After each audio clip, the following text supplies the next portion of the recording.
Good morning students, मेरा नाम robin Singh है और मैं श्री दान कौर इंटर कॉलेज आंवल खेड़ा आगरा से आज आपको यूपी बोर्ड 10th क्लास का सेकंड जो चैप्टर है ए लेटर टू गॉड वो मैं आपको कराने जा रहा हूँ। आई होप कि आप अपनी कॉपी और पेंसिल लेकर बैठे होंगे और इस चैप्टर को बहुत अच्छे से समझेंगे और जो भी इम्पोर्टेंट चीज़ मैं आपको बताऊँगा वो आप इसको करेंगे। तो ए लेटर टू गॉड जो है इसका मीनिंग है एक लेटर यानी पत्र, टू गॉड यानी भगवान को एक पत्र। तो ये जो कहानी है वो एक ऐसे व्यक्ति की है जो भगवान में बहुत विश्वास रखता है और उसके विश्वास के कारण भगवान उसकी कैसे मदद करता है ये हम इस कहानी में जानेंगे। ये वो विश्वास है जब आदमी अटूट विश्वास करता है। ये उस भोले भाले इंसान की कहानी है जो भगवान में अंधभक्ति करता है। एक हद तक जिस हद तक कोई कर नहीं सकता उस हद तक ये विश्वास करता है। तो उसी विश्वास की कहानी है, वही विश्वास जो भगीरथ ने भगवान पे किया था और गंगा जो थी पर्वत से बाहर निकल आई थी हिमालय से। तो वही विश्वास है जो बड़ी बड़ी चीज़ों को विखंडित कर देता है, बड़े बड़े कारनामे कर देता है, बड़े बड़े लक्ष्य की प्राप्ति कर लेता है और अनहोनी को होनी में बदल देता है। उसी विश्वास की कहानी है ये ए लेटर टू गॉड, जिसको ब्यूटीफुली लिखा गया है जी.एल. फ्यूंटिस द्वारा। ये जी.एल. फ्यूंटिस जो है बहुत ही रिनाउंड और फेमस राइटर रहे हैं, एसेइस्ट रहे हैं और लैटिन अमेरिका के लिटरेचर को इन्होंने काफ़ी इन्फ्लुएंस किया है। और ये जो कहानी है ए लेटर टू गॉड ये अमेरिका के किसी गांव की कहानी है, नॉर्थ अमेरिका के। और जो किसान है हमारा, जो मेन लीड एक्टर है, जो हमारा इसका जो नायक है, हमारा जो लीड हीरो है, उसका नाम है लेंचो और वो एक किसान है और वो वहाँ पर खेतीबाड़ी करता है। उसी किसान की विश्वास की कहानी है। तो आइए देखते हैं हम ए लेटर टू गॉड।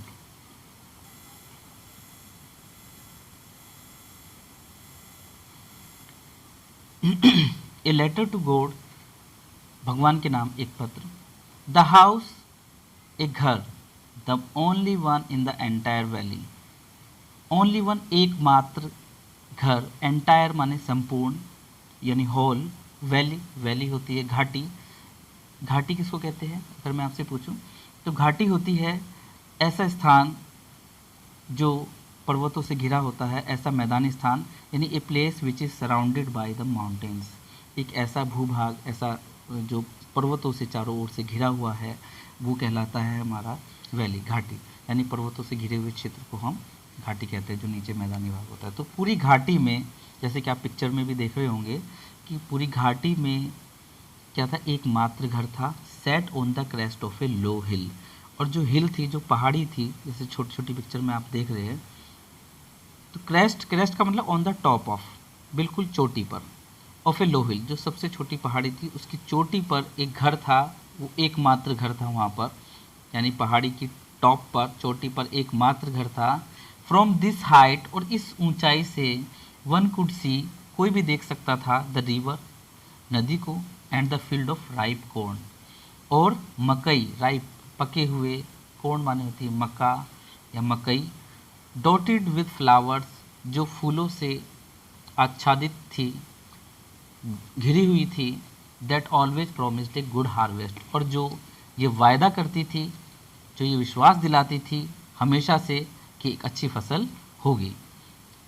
तो कहने का मतलब है कि इस ऊंचाई से, यानी जो घर था उस ऊंचाई से नदियाँ दिखाई देती थी और जो पके हुए मकई के जो खेत होते थे और जो उसमें फ्लावर्स, फूल खिले हुए होते थे पूरे खेतों में, जो ये वादा करते थे कि एक अच्छी फसल होने वाली है, वो सब चीज़ इस ऊंचाई से दिखाई देती थी।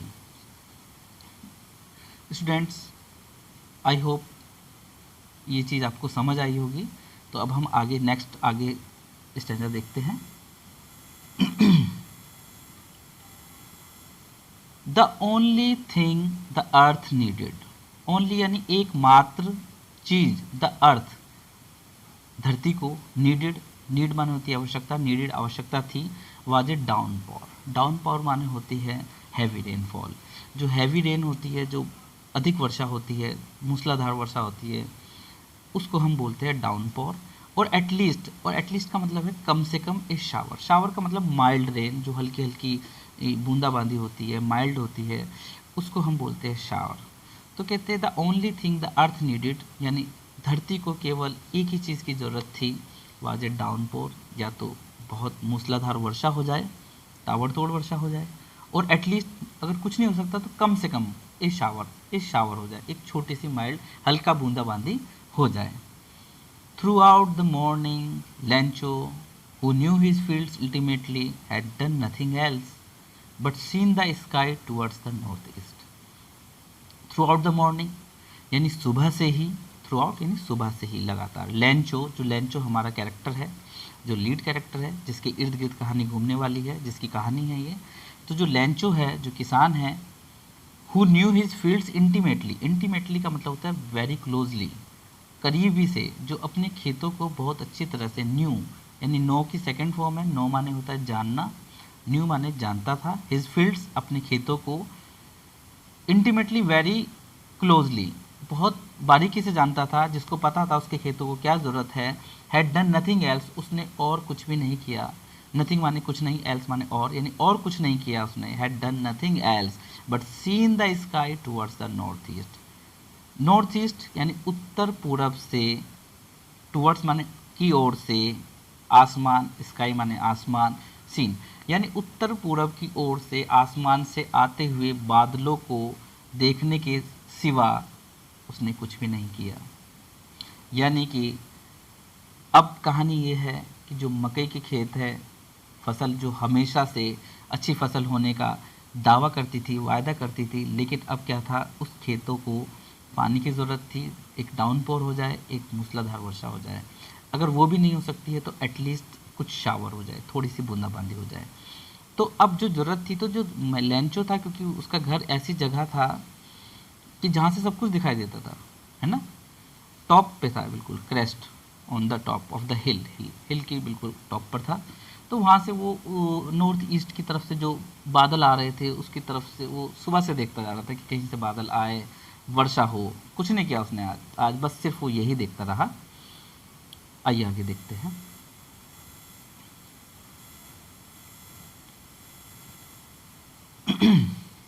Now we are going to get some water woman. अब वो कहता है अपनी वाइफ से, नाउ अब, वी आर गोइंग अब टू गेट सम वाटर, अब हमें पानी मिलने वाला है। गेट माने होता है पाना, गोइंग टू का मतलब कोई चीज़ होने वाली है तो उसको गोइंग टू बोलते हैं।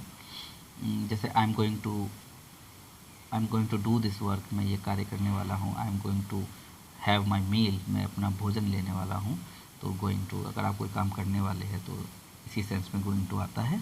Now we are going to get some water woman, तो उसने अपनी औरत से कहा कि अब मुझे लग रहा है, लेंचो ने, कि अब हमें पानी मिलने वाला है।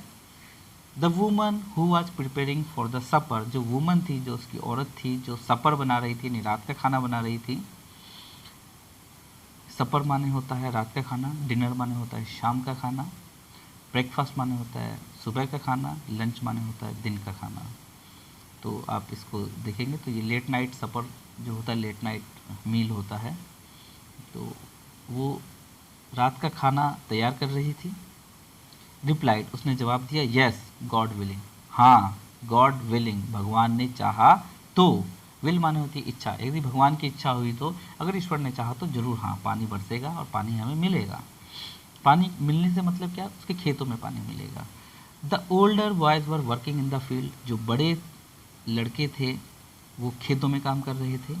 While the smaller ones were playing near the house, जबकि जो बच्चे थे, स्मॉलर छोटे बच्चे थे, वर प्लेइंग खेल रहे थे, नियर द हाउस घर के आसपास छोटे बच्चे खेल रहे थे। अनटिल जब तक कि नहीं, the woman called to them all come for dinner, जब तक कि औरत ने उन सबको नहीं बुला लिया, तब तक क्या था, बड़े लोग जो थे, they were working in the field, वे खेतों में काम कर रहे थे। वाइल द स्मॉलर वंस, और जबकि, वाइल माने होता है जबकि, जो छोटे बच्चे थे वो घरों के आसपास ही खेल रहे थे। और उस औरत ने आवाज़ दी, कम फॉर डिनर, आओ खाना खा लो।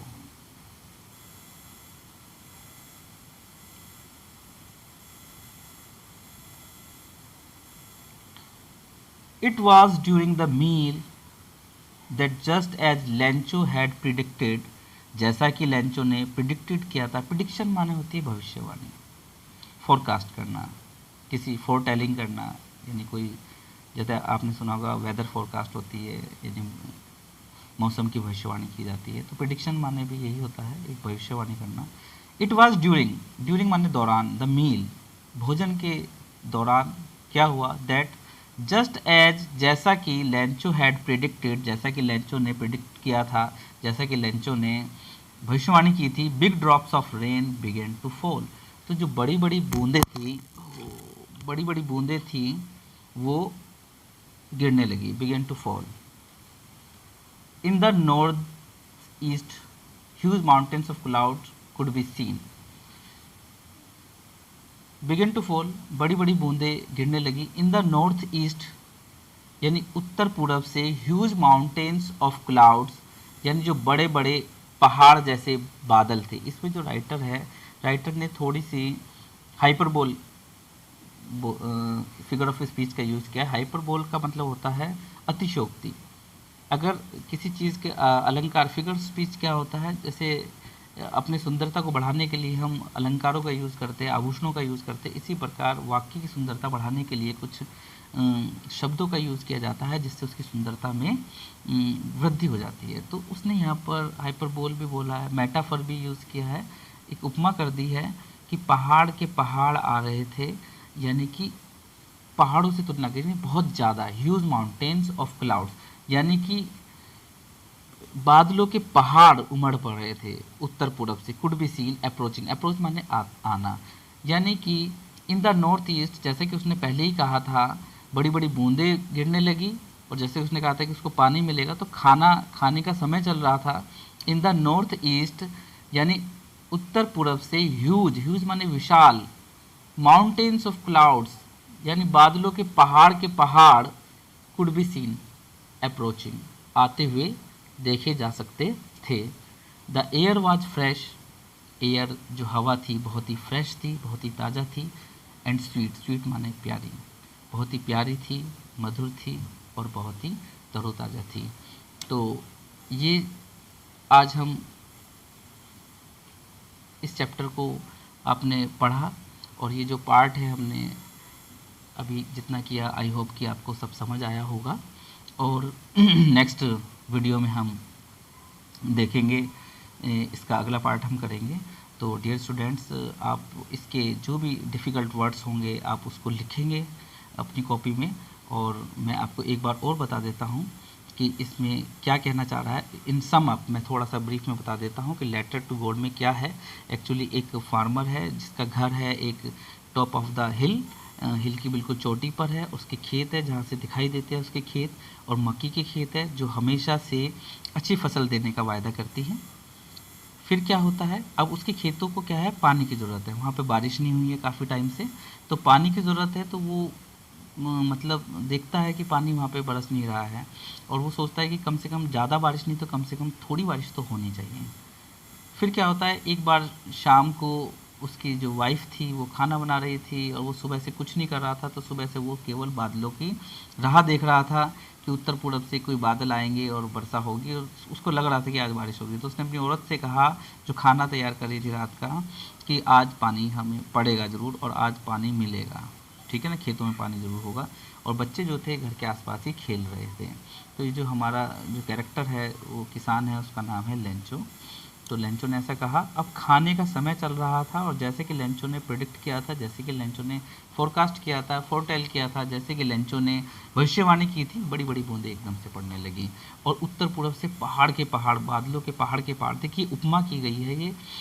इसमें का मतलब ये नहीं कि पहाड़ आ रहे हैं, इसका मतलब ये है कि बहुत विशाल बादल जो है उमड़ कर आते हुए दिखाई दे रहे थे। The hair was fresh and sweet, जो हवा थी बहुत ही फ्रेश थी और स्वीट थी। आई होप कि आपको ये चैप्टर समझ आया होगा, और मिलते हैं नेक्स्ट पार्ट में। मैं रॉबिन सिंह फ्रॉम श्री दान कुंवर इंटर कॉलेज आंवलखेड़ा आगरा, आपको इसी तरीके से मैं पढ़ाता रहूँगा। आप पढ़ते रहिए और आगे बढ़ते रहिए। थैंक यू, जय हिंद।